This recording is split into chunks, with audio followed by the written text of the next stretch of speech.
As always, please retry the question before watching the video.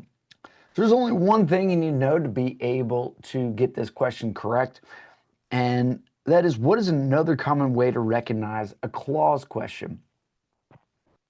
And the answer to that is if a dependent clause marker changes from answer to answer. We're assuming you have your dependent clause markers memorized from the clause Quizlet. So if you don't have those memorized, highly recommend before you do anything else, you make sure to get those down before continuing on. But with that in mind, we'll go ahead and take a look at number one. So answer A. This probably for most of you looks like a conjunction question, and that's probably what you're going to try first. But as soon as you read it, answer A, you should recognize you have sentence structure of independent.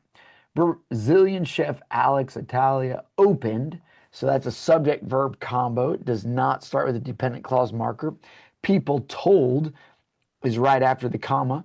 So that's another subject verb combo. It does not have a dependent clause marker. So our sentence structure is independent.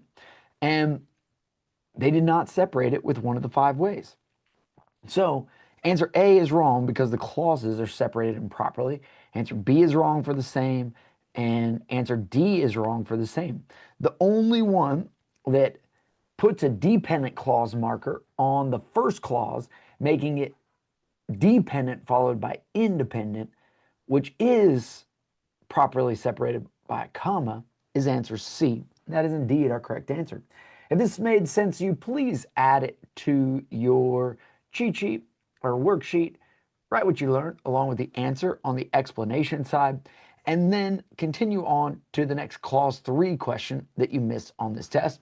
If this is the last clause 3 question you missed on this test, please go ahead and do the clause 3 mastery until you get 10 questions correct in a row before moving on to the next category that you missed the most of.